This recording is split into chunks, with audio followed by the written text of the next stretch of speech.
Clinical trial in general means recruiting human participants such that to see the effect of an intervention on them. Now, what is the intervention? Okay, I'll type on the screen. You can just find out what's an intervention. So, intervention is something that intervenes or that affects your internal and external factors of your body. So, intervention can be a small educational intervention. Intervention can be dietary intervention. Intervention can also be exercise intervention. Okay. Intervention can also be drug. Intervention can also be supplement. Intervention can also be what do you call any treatment or any devices, okay, or any diagnostic products, anything. So, intervention can be anything. So, for example, I'm giving you education. So, uh, I give you education on some healthy eatings, for example. Or if I say you that, a research study found that whatever, so there was a small research conducted in summer. In earlier days, people used to have the sugarcane, what do you call, machine that, there are two drums rolling anti-clockwise, and the person inserts the sugarcane with his hands, and he has to pull it out, again insert, again pull it out. So I think most of us have seen that. So a small research was done in summer. They collected some 200 samples of sugarcane juice, and they just gave it to the microbiology lab, and they found almost E. coli and very, very infectious bacteria in the sugarcane juice. So not only just in one particular sample, at least 70% samples had that. So this study the study actually said that the contamination of the sugarcane juice with these microorganisms may be because of poor sanitary facilities available around the vendor or the person who is selling. Because of poor sanitary facilities available, he is standing all the day, and he does not have adequate facilities to wash hands or soap facilities, and that is leading to contamination in the sugarcane juice. After that study was released, it was sudden there is a into the public. It is like maybe 5 7 years ago the study was done. It was released in newspaper everywhere, and then suddenly there was a drop in consumption of sugarcane. Now we have more advanced machines. Now it's all electric and like that. So if I try to give you some, from that day when I also heard this news, I also used to have that time a lot of sugarcane juice. I stopped having, and so that has got some change in me. So whenever we try to intervene something on you, if I try to educate you for this thing for every now and then, and for every 3 months, 6 months, 12 months, 24 by 7, I'm telling you something. Someday that will affect you and you will change your behavior. So there's educational intervention. So if I give you dietary intervention about a diet, it will change your body weight or something. If I give you exercise plan, that also will change your body weight. So, if I give you drug, suppose you're having a headache and you have this frequent migraine problem, for example. Because of this migraine problem, you're not able to concentrate in the class. You don't like to speak on calls. You don't like to text on WhatsApp to someone. You get irritated with mobile phone. You get irritated talking to people who talk a lot. These are external social factors that are affecting you with a small headache. But if I do an intervention on you, that is a drug intervention. One is internally your pain in your head will reduce. Externally, your behavior changes towards the society. Now you have more attention in the class or outside. If you're working, you have a very good mood and you have a very good atmosphere. You're not irritated now of it. So something that is changing your internal and external environment is called an intervention. So clinical trials, coming to the point now, clinical trials is nothing but it is recruiting the human participants and trying to test the effect of that intervention on them in a controlled setup. So what is a control setup? So clinical trials, I can say it's a human experiment. So if you have to do lab experiments, where will you do your lab experiments? Will you do in bus stop, railway stations, or somewhere in your office? Will you do lab experiments there? You cannot do. You have to do lab experiments in a controlled setup where there is temperature control, humid control, moisture control, like that. Clinical trials are also human experiments where you recruit human participants just to test the effect of an intervention.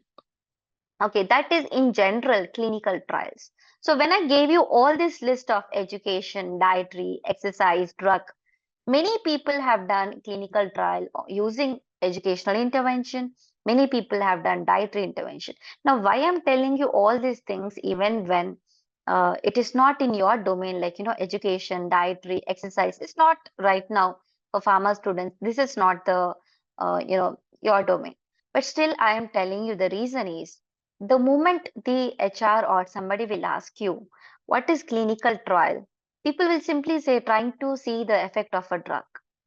No, it is not only just drug.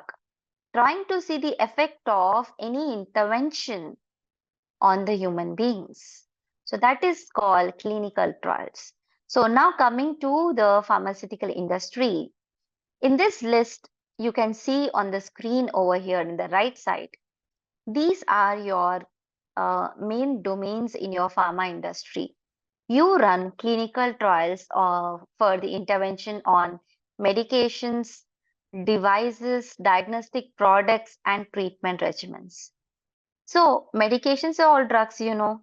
What are the devices? So devices like, for example, hearing implant or any other device like oximeter or blood glucose monitoring device like that. These are small devices that are into nowadays. We have digital blood pressure equipment also. So all these are called devices. Now, what are diagnostic products? MRI, USG, all these diagnostic equipments. All these comes under diagnostic products. If your CT scan is a faulty CT scan, then it should not be launched into the market. It has to be a genuine CT scan. So, I'll tell you a real case, where, it's like it was my mother only. So she had this severe pain and we detected that it would might be kidney stone. And so we immediately admitted her to the hospital. And after scanning USG scan, the person said it's kidney stone, confirmed. But the size of kidney stone cannot be determined in the USG. So we had to go for a CT, and there he said 7 kidney stone. And it is somewhere in the ureter, and we need to do surgery for that, he was telling. So obviously, anything more than 6 we have to go for surgery. So we instantly decided, something is wrong because my mother was passing urine and it was not much pain by that time. They were giving IV fluid, so maybe the stone has gone, but still how 7 is detected was little bit, what do you call, we were having a doubt. So we told, okay, we'll think about it, and we took emergency discharge and we went to other hospital. There we did CT and the stone is not even 4 So either the device is wrong or intentionally the report was made like that. We don't know. So whenever we have these diagnostic products like USG, CT scans, HRCT, these also should be very accurate because we are playing with human lives to diagnose diseases. For example, if I want to know what is the stage of cancer, that is in case of tumors, okay, not in case of cancer, in case of tumors, what is the size of the tumor or something, I have to do imaging studies. So that product should be accurate. Similarly, treatment regimen. So what's the regimen, treatment regimen and medications? So now, for example, if you have tuberculosis, you have a 6 month treatment plan. First month, 3 drugs, second month, 3 different drugs, fourth month, some other drugs. Like that, there's a regimen. Even in cancer, also you have induction phase, conduction phase, and again you have what you call consolidation phase. You have different drugs in each phase. So how the treatment was planned? Why this drug should be given in the first month, this drug should be given in the second month. So that is a regimen. So which regimen is also effective? All these things, what is the effect of that? So clinical trial is all about testing the effect or the efficacy of all these things that is in the right side, just to know the risk, benefits, effectiveness, safety, and efficacy of all these products.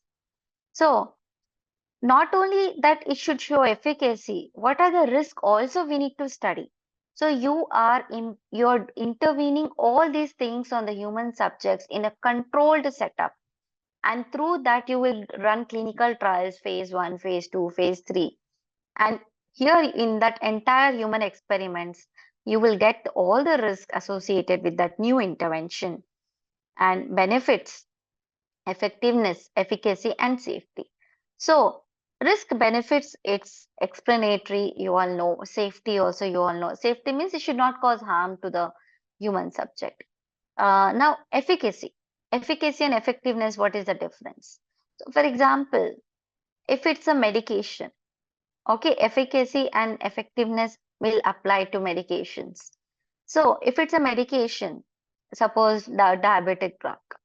So, what is the efficacy of the diabetic drug? It should be able to lower my blood glucose level. That is efficacy. But to what extent it will lower? What degree? At what dose it will work? Or which is at what dose it is more effective? That is called effectiveness. So I need to know which is the correct dose at which till what extent it will control blood glucose levels. It will reduce by 20, 40 or 30. That is why looking at your report, the doctor advises different kinds of medicines. 1 month metformin, 1 month glimepiride, 1 month some other. So like that, clinical trials, it's all about trying to evaluate the risk, benefits, efficacy, safety, effectiveness of medications or devices or diagnostic products and treatment regimens through controlled human experiments. That is called clinical trial.